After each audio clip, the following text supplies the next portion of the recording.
بینانا نژاد و دما داویه ده به تایبەت پشتی کو حاتم ابو شقرا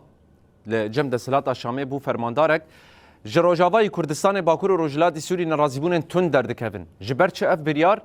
و کسکی کو اوقا سوج دستی وید هنه دلیسته جزایان ده یا امریکی و در حق خلکن وید ده بریده گلک سوج کرنه به تایبەت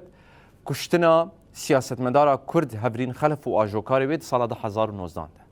اری داوی بردفکا یپجه روکسان محمد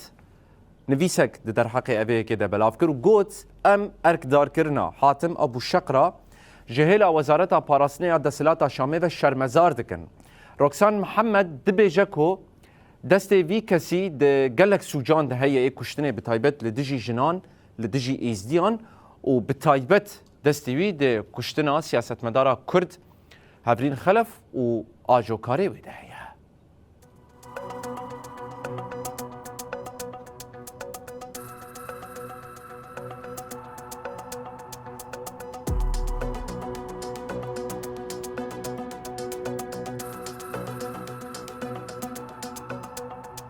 روکسان محمد لسر حساب خوی اکسید دیار کر کو اردار کرنا حاتم ابو شقرا یکو دستی وی سوجن ندجی جن ازدی و کشتنا هبرین خلف ده و همجی آجوکاری و فرهاد رمضان ده هی شرمزار دکن